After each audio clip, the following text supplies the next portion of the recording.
तो type of tariff कौन से हुए? A B C D E F T I P S, जहाँ पे अपन ए से बड़ा एग्युलरम, एस से बड़ा स्पेसिफिक और सी से बड़ा कंपाउंड, इसको कंपाउंड ड्यूटी भी बोला जाता है। उसके बाद जल्दी से लिखो टी से टेक्निकल टैरिफ, टी से पढ़ेंगे अपन टेक्निकल टैरिफ, टी से अपन पढ़ेंगे टेक्निकल टैरिफ, टी से अपन पढ़ेंगे टेक्निकल टैरिफ, टी से क्या पढ़ेंगे? Technical tariff. देखो जल्दी से, tax levied on specific contents of imported goods.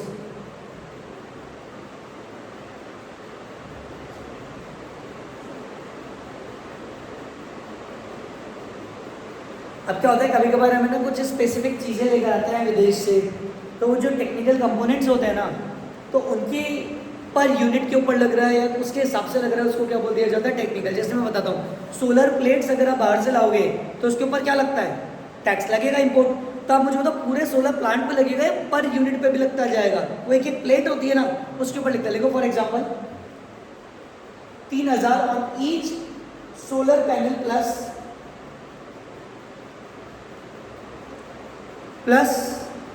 ₹50 per kg on the battery, ₹50 per kg on the battery, ₹50 per kg on the battery। इसको क्या बोला जाता है? टेक्निकल। क्लियर है?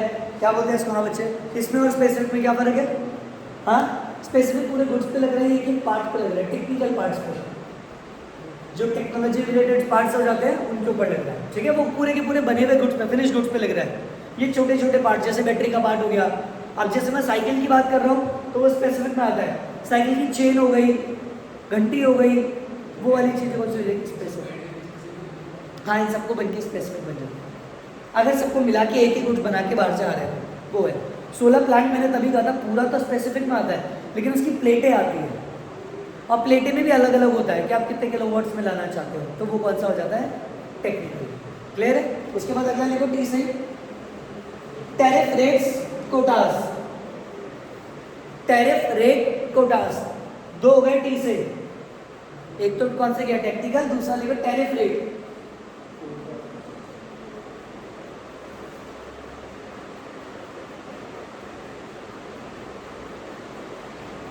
अब क्या होता है, कभी कभार आप विदेश से गुड्स लाओगे तो ऐसा नहीं सारा ही टैक्सेबल होता है। मैं दुबई गया, एक फ़ोन मेरे लिए लिया है जेब में, तो भैया वो टैक्सेबल नहीं है। बात समझ रहे हो? या मैं कपड़े ले, फ़ोन खोल के लिए आया तो टैक्सेबल नहीं है। मैं कपड़े पहन के ले आया तो अलाउड है। आपको तो बैगेज एक लिमिट तक अलाउड होता है, लेकिन वो जैसी थ्रेशोल्ड लिमिट को ऊपर कर देता है तो उसके ऊपर हायर टैक्स लगता है। जैसे आपको पता है प्लेन में जाते तो एक वेट तक ही आपको गुड्स अलाउड है, उसके ज़्यादा आप वेट ले जाओगे तो कुछ में अलाउड भी नहीं होगा और उसमें ज़्यादा पैसा ज़्यादा लगेगा। बात समझ में आया? तो इसी वजह से इन पे क्या बोला जाता है? Tariff rate. अच्छा, पहले इसकी शॉर्ट फॉर्म क्या देखोगे? TRQ। क्या देखोगे? तो ब्रैकेट में लिख दो, TRQ बोलते हैं इसको। देखो, import above the quantitative thresholds, import above the quantitative threshold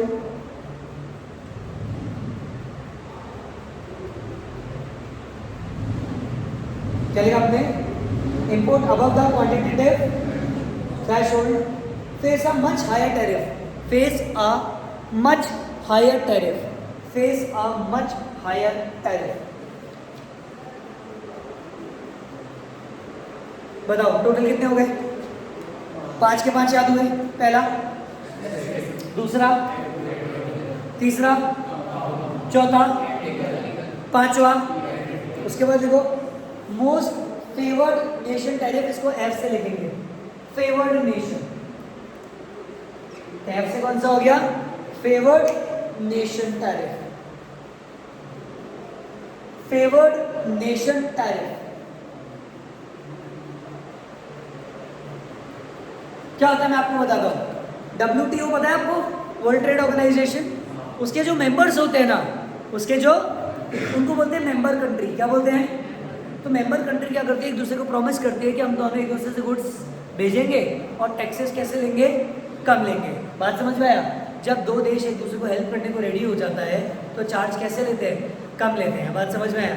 जैसे मैं तुम्हें पढ़ा दूंगा, तुम मुझे डांस सिखा देना, ठीक है ना, मैं तुमसे चार्ज करूंगा ना, तो फायदा होगा नहीं होगा, दोनों को फायदा हो गया। मैं तुम्हारे लोगों को अपने यहाँ पे आगे सीखने दूंगा, तुम मुझे अपने लोगों को सीखने देना।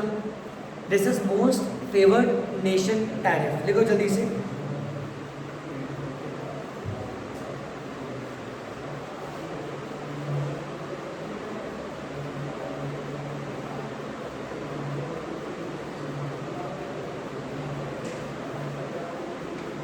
देखो सम कंट्रीज, इसके अंदर लिखना, some countries impose higher tariff, some countries impose higher tariff on countries that are not part of WTO। जो WTO का पार्ट नहीं है उनके ऊपर क्या करते हैं, बोलो, हायर टैक्स लगाया जाता है। कुछ कंट्रीज ऐसा करती है। बात समझ में आया? बोलो क्लियर आया? पक्का? तो ए से भी हो गया, सी से भी हो गया, एफ से भी हो गया, टी से हो गया, एस से हो गया। उसके बाद लिखो जल्दी से प्रेफरेंशियल टैरिफ। उसके बाद लिखो प्रेफरेंशियल टैरिफ, पी से। प्रेफरेंशियल टैरिफ कैसे लिखना है, preferential tariff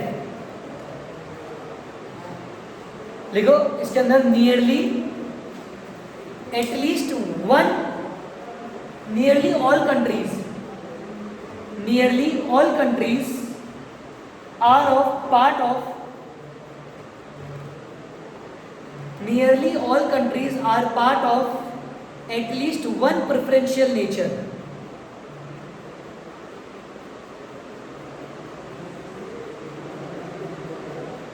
under which they promise to give another country's product at lower rate than most favored nation। under which they promise to give another country's product lower tariff than most favored nation। अरे चाहो तो bracket में लिख सकते हो, preferential tariff के bracket में लिख सकते हो बेस्ट फ्रेंड। हर देश का एक ना एक तो कौन होगा, बेस्ट। आज WTO के मेंबर तो 190 है, पर उन 190 से एक कंट्री का कोई ना कोई तो क्या होगा, बेस्ट फ्रेंड होगा। जैसे बाकी कंट्रियों को हम गुड दे रहे हैं 12% टैक्स पे, हो सकता है अपने बेस्ट फ्रेंड को तो कम पे दे। उसी को क्या बोला जाता है, प्रेफरेंशियल टैरिफ। क्या बोलते हैं, प्रेफरेंशियल टैरिफ। आया सबको? मोस्ट फेवर्ड नेशन से भी कम टैक्स लगा के अगर आप किसी को गुड्स डिलीवर कर रहे हो तो उसको क्या बोला जाता है, प्रेफरेंशियल टैरिफ। क्या बोलेंगे, बोलो क्लियर? देखो कौन कौन से हो गए, A C F T T S। Clear है? पहले बताओ ए से कौन सा था, सी से, और दूसरा सी से। अच्छा दो है, अपन एक कर रहे हैं। एफ से मोस्ट फेवर्ड नेशन, फिर टी से टेक्निकल, और फिर टी से, टी से कौन सा पड़ा, प्रेफरेंशियल। स्पेसिफिक में किसके हिसाब से लग रहा था, गुड्स के हिसाब से, यूनिट के हिसाब से। एडवलरम में परसेंटेज, कंपाउंड दोनों का मिक्स। फिर टी से कौन सा था, टेक्निकल, जो टेक्निकल सोलर पैनल वगैरह आ रहे हैं तो। फिर पी से कौन सा हुआ, एफ से कौन सा हुआ, फेवर्ड नेशन, अगर जो WTO का पार्ट है, और पी से उनमें से एक बेस्ट फ्रेंड। बोलो बात समझ में आया? उसके बाद बी से लिखो बाउंड टैरिफ।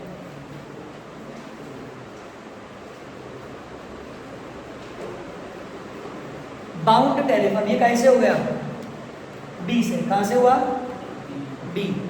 बी से कौन सा लिखा आपने, बाउंड टैरिफ। अब क्या होता है, जो WTO होता है ना, वो अपने मेंबर को बाउंड कर देता है। जैसे मैं आपको बताता हूँ, सरकार फार्मर्स के लिए लेकर आती है ना, इससे कम प्राइस नहीं जानी चाहिए, मिनिमम सपोर्ट प्राइस आपने बढ़ा है ना, वैसे ही अपन ने प्राइस सीलिंग में बढ़ा था तो प्राइस फ्लोरिंग में बढ़ा।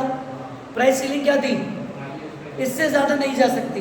तो WTO क्या करती है, अपने मेंबर को बाउंड कर देती है, रेस्ट्रिक्ट कर देती है कि तुम इससे ज़्यादा तो रेट नहीं ले जा सकते। जैसे कंपनी के अंदर आपकी कैपिटल कभी भी ऑथराइज कैपिटल को लांग नहीं सकती। बात समझ में आया? जैसे कि कंपनी के अंदर आप एमओए के बाहर जाके काम नहीं कर सकते, उसी तरीके से डब्ल्यूटीओ अपने मेंबर के लिए एक रेट फिक्स करता है, उसके ऊपर आप जा नहीं सकते। They are bound. बाउंड का मतलब समझते हो? रेस्ट्रिक्ट हो गया, आपको ये करना पड़ेगा। देखो बाउंड है, WTO members binds itself, WTO members binds itself with a legal commitment, not to raise tariff above a certain level,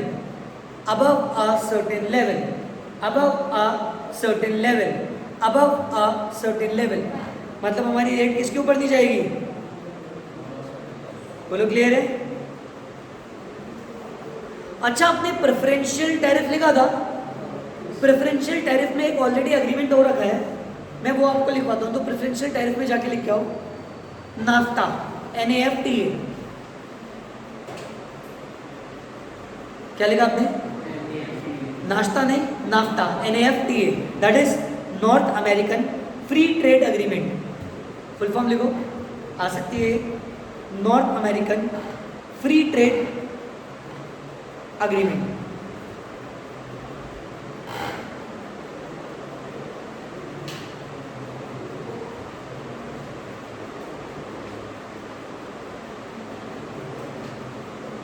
clear है? उसके बाद ए से लिखो, अप्लाइड टैरिफ। अप्लाइड टैरिफ क्या लिखा आपने? Applied tariff. तो मुझे बताओ, सुनते जा रहे हो, याद भी करते जा रहे हो? ए से याद हो गया? अब ए से दो हैं, कौन कौन से? एड वैलोरम और सही। अप्लाइड क्या होता है? मैं आपसे पूछना चाहता हूँ, जो मोस्ट फेवर्ड नेशन पे जो टैक्सेस लगते हैं, वो जो एक्चुअल में रेट चल रही होती है उससे ज़्यादा होते हैं, कम होते हैं? कम होते हैं। तो कितना कम? क्या रेट एक्चुअल में लगता है? तो जो रेट एक्चुअल में लगता है ना, उसी को बोलते हैं अप्लाइड रेट। क्या बोलते हैं? बोलो, बात समझ में आया? अरे मैंने बोला मोस्ट फेवर्ड नेशन पे टैक्सेस कम लगते हैं, किससे? जो बाकी कंट्रीज पे लग रहे हैं। तो बाकी कंट्रीज पे लग रहे हैं वो तो नॉर्मल है, WTO पे कम लगेंगे। तो फिर कम कौन सी रेट पे लग रहे हैं? तो जो रेट लग रही है उसी रेट को बोलते हैं अप्लाइड रेट। क्या बोलते हैं? देखो जल्दी से अप्लाइड रेट के लिए, it is the duty that is actually applied. It is the duty which is actually applied. It is the duty which is actually applied or charged on import on a most favored nation. On import on a most favored nation. Import on a most favored nation. बताओ कितने हुए total? 9। क्या 9 के 9 याद हुए? अभी तो आधे ही हुए हैं। 9 के 9 याद हुए? बताओ पहला कौन सा था? दूसरा एड वैलोरम, तीसरा कंपाउंड, चौथा, पांचवा, छठा, सातवां, आठवां बाउंड। तो 8 हो गए टोटल। ए से 2 अप्लाइड और एड वैलोरम, बी से बाउंड, सी से कंपाउंड, एफ से मोस्ट फेवर्ड, टी से टेक्निकल और टैरिफ रेट, फिर पी से प्रेफरेंशियल और एस से स्पेसिफिक। बोलो, बात समझ में आया? यहाँ तक याद हुए? सबका मतलब समझ में आया? सर क्वेश्चन पक्का बनता है यहाँ से। टैरिफ के टाइप से क्वेश्चन आपको लग ही क्या होगा? ऐसे क्वेश्चन तो बनने ही बनते हैं, जितनी डिटेल में जा रहे हैं तो बनते हैं क्वेश्चंस। अगला लिखो,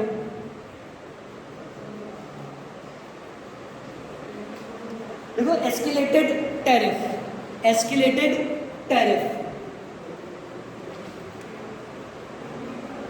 escalated tariff.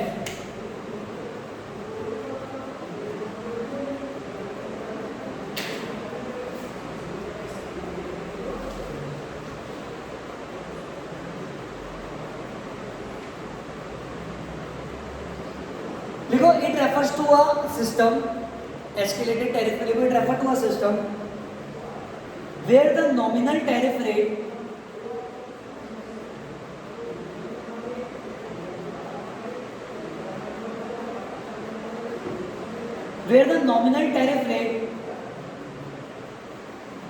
on imported goods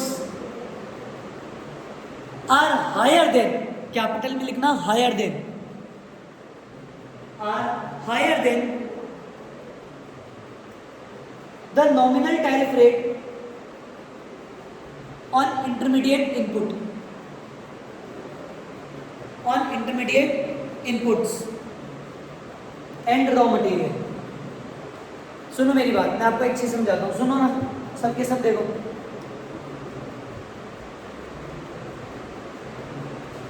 मैं साइकिल के सिर्फ रॉ मटेरियल ला रहा हूँ, लोहा, रबर, और ये कहाँ से ला रहा हूँ? इंडिया के बाहर से। क्या ला रहा हूँ? साइकिल का रॉ मटेरियल। तो मेरे पे लग रही है 5% ड्यूटी। कितनी परसेंट? साइकिल बनेगी कहाँ? इंडिया में। रॉ मटेरियल कहाँ से? तो लग रही है 5%। अब मैं साइकिल का ढांचा तो कहाँ से ला रहा हूँ और फिनिशिंग कहाँ दे रहा हूँ? तो लग रहा है 10%। कितना लग रहा है? और साइकिल अगर बाहर से ला रहा हूँ तो लग रहा है 20%। समझे? रॉ मटेरियल ला रहा हूँ तो अधूरा ला रहा हूँ तो, और पूरा फिनिश गुड्स ला रहा हूँ तो। मुझे बताओ सरकार ऐसा क्यों कर रही है? सरकार तुम्हें बोलती है मैक्सिमम क्या हो गया, रॉ मटेरियल ही तो इंडिया में अवेलेबल नहीं है, तो तू रॉ मटेरियल तो ले आ, हम तेरे से थोड़ा सा ही चार्ज लेंगे। पर तू पूरी की पूरी साइकिल बाहर से लाएगा तो इंडिया में इसका कोई फ़ायदा नहीं हो रहा। लेकिन अगर मैं सिर्फ रॉ मटेरियल ला रहा हूँ तो ये प्रोडक्शन कहाँ पे होगा? तो इंडिया को फ़ायदा होगा। तो सरकार जितना तुम रॉ मटेरियल बाहर से ला रहे हो उतना तो सपोर्ट कर रही है, और जितना फिनिश गुड्स ला रहे हो उतना ही तुम्हारे अगेंस्ट में जा रही है। रॉ मटेरियल में सपोर्ट नहीं कर रही, सपोर्ट थोड़ा कम कर रही है। मतलब रॉ मटेरियल में सपोर्ट नहीं कर रही, ड्यूटी ले रही है लेकिन पनिशमेंट है, लेकिन साइकिल में तो, इंटरमीडिएट में और रॉ मटेरियल में। बात समझ में आ गया? पहला मोटिव तो ये इंडिया में बनाओ, इंडिया में नहीं बना रहे, बाहर से लाना है तो रॉ मटेरियल और फिनिश गुड्स। ऐसा कौन चाहता है? Escalated tariff. बोलो बात समझ में आया? बोलो क्लियर है? अब तो ए से भी हो गया, बी से भी हो गया, सी से भी हो गया, ई से भी हो गया, एफ से भी हो गया, टी पी एस से भी हो गया। बोलो क्लियर है? अगला लिखो जल्दी से, एक और पी से, प्रोहिबिटिव टैरिफ। प्रोहिबिटिव टैरिफ, जैसे प्रोहिबिट होता है वैसा प्रोहिबिटिव टैरिफ। कभी कभार सरकार इतना ज्यादा टैरिफ लगा देती है कि आप उस चीज को मंगाओ मत। जस्ट टेक एन एग्जांपल, मैं 1 लाख रुपए का गुड्स यूएसए से मंगा रहा हूँ जिसका टैक्स है 10 लाख रुपए, तो मुझे कितने का पड़ेगा? क्या खरीदूंगा? सरकार ऐसा टैक्स लगा देती है ताकि क्या हो जाए, आपका खरीदना ही खत्म सा हो जाए। तो लिखो जल्दी से, it is a tariff that is set so high, it is a tariff that is set so high, that is set so high, that is set so high that no import can enter, ताकि कोई भी import ना अंदर आ सके। बोलो बात समझ में आया? ताकि कोई इंपोर्ट अंदर ना आ सके। बोलो क्लियर है? ताकि कोई इंपोर्ट अंदर ना आ सके। बोलो क्लियर? कितने पॉइंट हो गए? T A B C D E, और इससे भी अब तो 2 हो गए। क्लियर? अगला लिखो, import subsidies.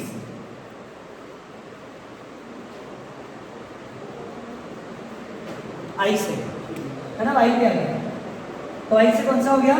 Import subsidies. Bracket में लिखो, इसको नेगेटिव टैरिफ भी बोलते हैं, नेगेटिव इंपोर्ट टैरिफ भी बोलते हैं। क्या बोलते हैं? Negative import tariff. क्या बोलते हैं इसको? Negative import tariff. ये पता है कैसा टैक्स है? कुछ कंट्रीज क्या होती है, जस्ट एक एग्जांपल सुनो ना, सुनो। हमारे देश में बिल्कुल मशीन ही नहीं है, हमारे देश में बिल्कुल मशीन, लेकिन अगर मैं मशीन इंडिया के बाहर से ले आया ना तो हमारे यहाँ पर भी मैन्युफैक्चरिंग स्टार्ट हो जाएगी, तो कोई लाने वाला ही नहीं है। मैंने मेरी सरकार को बोला कि मैं ले आऊँ क्या? सरकार ने बोला ले आ, पूरे देश का भला होगा, छोटा सा देश है हमारा गरीब सा। बोला मैं ले आऊँ क्या, सो दैट अपन भी ये सारी चीज़ें बना सके। बात समझ रहे हो? सरकार ने बोला जा ले आ, तो मैं लेकर आ गया। मतलब सरकार पैसे कम पड़ते, बोले हम देंगे तेरे को।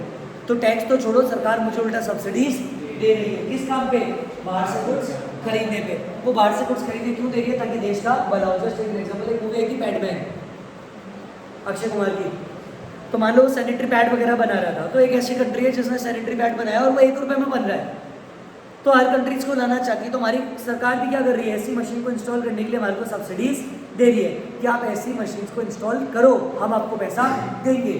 तो इसको बोला जाता है क्या? Import subsidies. बोलो बात समझो। ब्रैकेट में इसको क्या लिखा आपने? Negative import tariff. बोलो बात समझ आया? एक बार रीड करके दो ना, टोटल मार्क कितने हुए। ए से ही स्टार्ट करते हैं, ए से बोलो, ए से, B, C, E, escalated, F, most favoured nation, T, technical, T से आई, इंपोर्ट सब्सिडीज, टी से प्रेफरेंशियल और प्रोहिबिटेड, और एस स्पेसिफिक। याद हो रही है ना?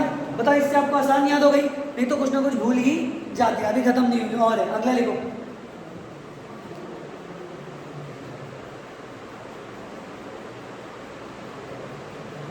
देखो डी से anti dumping duties, anti dumping duties.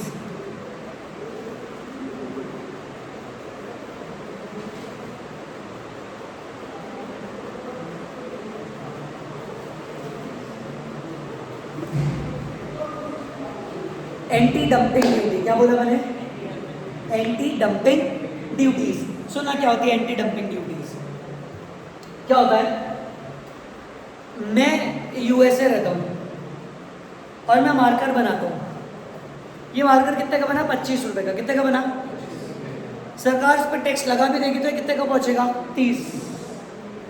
और मैं इसको इंडिया में बेच रहा हूँ 30 में। कितने में? इंडिया के मार्कर बनते हैं 35 के। कितने के? 35। तो हमारी सरकार ने इस पर 500 का टैक्स लगा के इसको भी 31, 32, 34, 35 का कर दिया। क्यों करा? ताकि कंपटीशन इक्वल रहे लोगों के पास। ठीक, मैं हूँ यूएसए को भयंकर बड़ा डिस्ट्रीब्यूटर सेलर। ये मार्कर मैं कितने में बनाता हूँ? 25। बेचता कितने में हूँ? 30। सरकार टैक्स लगा के 35 का कर देती है। मैंने बोला बाढ़ में जा। ये मेरे को कितने का बन रहा था? बिक कितने में रहा था? मैंने इसको बेचना स्टार्ट कर दिया 20 रुपये में। सरकार को कितना देना स्टार्ट कर दिया? 20 लगा। सरकार इस पर 10% टैक्स लगा। 10-20% लगा के भी इसकी रेट कितनी हो रही थी? 28। कितनी हो रही थी? और इंडियन मार्केट में इंडिया के गुड्स कितने का था? टैक्स लगाने के बावजूद भी ये कितने का है? 28। और उनका कितना? मुझे बताओ, आपको मन में कोई डाउट आ रहा है? हाँ सर, ये 25 वाली चीज़ 20 में क्यों बेच रहा है? क्योंकि इतना बड़ा सेलर है, इतना बड़ा सेलर है। ये एक टाइप ऑफ प्रमोशन में बेचे जा रहा है। इसका एक ही मोटिव है, इंडिया की मार्केट को ख़त्म करना। जब उसकी फैक्ट्री ख़त्म हो जाएगी तब मैं अपनी गुड्स की प्राइस बढ़ा दूंगा और तब तक वो जी नहीं पाएगा। तो मेरा मोटिव क्या है? डंपिंग करना। क्या करना? डंपिंग का मतलब होता है प्राइस को फेयर मार्केट से गिराना। डंपिंग का मतलब क्या होता है? अपनी प्राइस को फेयर मार्केट से गिराना। तो अब सरकार ने क्या सोचा? सरकार बोली सुनो मेरी बात, तुम्हारा गुड्स है 28 का, हमारा गुड्स है 35 का। अरे तुमने जो साथ का गैप लाए हो ना, ये डंपिंग करके लाए हो। क्या करके लाए हो? तुम्हारी गुड्स होनी चाहिए थी 30, तुमने कितनी करी है? 20। कितने रुपये गिराए? तो हम तुम्हारे प्राइस में 10 रुपये बढ़ाएंगे। जितनी तुमने रेट गिराई है उतने हम क्या कर देंगे? बढ़ा देंगे। इसी को बोला जाता है एंटी डंपिंग ड्यूटीज। बोले बात समझ आए? तो सरकार ने किसका साथ दिया? डोमेस्टिक का। बात समझ में? आप लोगों को हाँ बच्चे बिल्कुल। मैं तो मेरे देश का देखूंगा ना यार। बात समझ रहे हो? बांग्लादेश में गलत हो रहा है तो क्या गेट खोल के इंडिया में आने दे दूँ? आ जाओ यार, तुम बोलोगे सब बाहर तो गलत हो रहा है, तो बाहर गलत हो रही है थोड़ी कि मेरे देश के साथ गलत हो। बाहर वाले गलत कर रहे हैं मेरे देश के साथ, तो बचाना उनका फर्ज है हमारा। बात समझ में आया? तुम्हारे कुछ 35 है तो उनको भी 35 तक लगाएंगे, क्योंकि वो डंपिंग कर रहे हैं। क्या कर रहे हैं? तो डंपिंग को बचाने के लिए बोला जाता है एंटी डंपिंग। बात समझ आए? जैसे बोलते हैं एंटीसेप्टिक, आपको इन्फेक्शन हो जाए तो उसी से बचने के लिए एंटीसेप्टिक, तो डंपिंग को बचाने के लिए एंटी डंपिंग। बात समझ आए? लास्ट लिखो, कितने हो गए? लास्ट लिखो, सी से काउंटर वेलिंग ड्यूटीज। स्टार मार्क बना लेना एंटी डंपिंग पे और स्टार मार्क बना लेना काउंटर वेलिंग ड्यूटीज पे।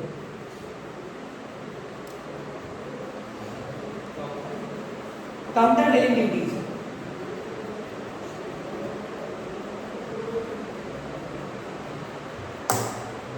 देखा? काउंटर वेलिंग ड्यूटीज क्या लिखा? काउंटर वेलिंग ड्यूटीज। अब क्या होता है? ये देश, ये हमारा इंडिया, मान लो ऐसा तो हमारा कोई इंडिया और यहां से हमारा बाहर। ठीक है, क्लियर? अब ये जब गुड्स बेच रहे हैं तो हमारे को अगर महंगे पड़ेंगे हमारे गुड्स और उनके सस्ते, तो हम क्या लगाते हैं? Anti dumping. तो अब की बार ये कम में नहीं कर रहे हैं, कम में नहीं बेच रहे। पर पता है क्या हो रहा है? उधर की गवर्नमेंट, उधर की इनके लोगों को या प्रोड्यूसर को सब्सिडी दे रही है। क्या दे रही है? और वो माल को फेयर मार्केट वैल्यू पे बेच रहे हैं, जितने में खरीद रहे हो उतने में ही। मतलब इनका गुड्स कितने में बनता है? 25, बेच भी कितने में रहे? कोई डंपिंग नहीं करी, कोई डंपिंग।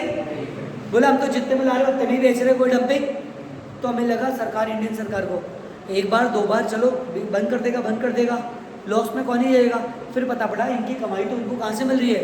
इनकी सरकार। तो इनकी सरकार इनको ऐसा क्यों कर रही है? हो सकता है फॉरेन एक्सचेंज मिल रहा हो और इनकी सरकार का मार्केट लेवल बड़ा कर रहा हो। बात समझ में आया?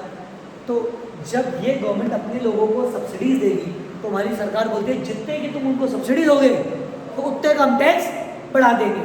उसको बोला जाता है काउंटर वेलिंग ड्यूटीज। क्या बोला जाता है? Countervailing duties. बोलो, बात समझ में आया? There is a difference between anti dumping और काउंटर वेलिंग ड्यूटीज। बोलो क्लियर है?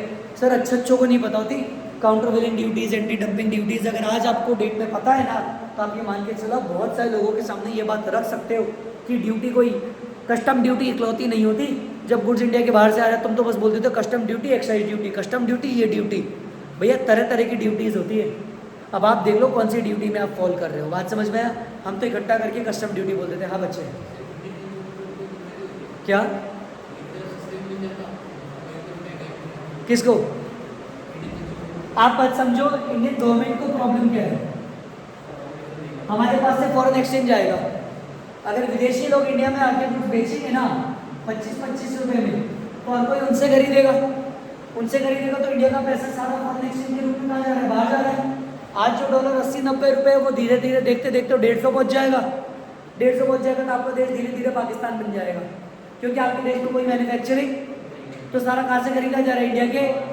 तो भैया कैसे बचाओगे अपने देश को? अपने देश को बचाने का एक ही तरीका है देश में प्रोडक्शन होना, और देश में प्रोड्यूस तभी होगा ना जब आप देशवासियों से खरीदोगे। बात समझ में आया? सर कोई दिक्कत नहीं है, थोड़ा सा पैसा पहले बाहर चल जाए, लेकिन देश बचाना ज़्यादा ज़रूरी है। बात समझ में आया? दूसरी चीज़, सर ये ड्यूटीज फायदा भी करती है लेकिन इसके कुछ नेगेटिव इम्पैक्ट भी होते हैं। पता है क्या? मैंने मेरे बच्चे को साइकिल दिलाई और वो बच्चा साइकिल पे घूम रहा है, मान लो ये हमारा बच्चा है और वो साइकिल पे घूम रहा है, ठीक।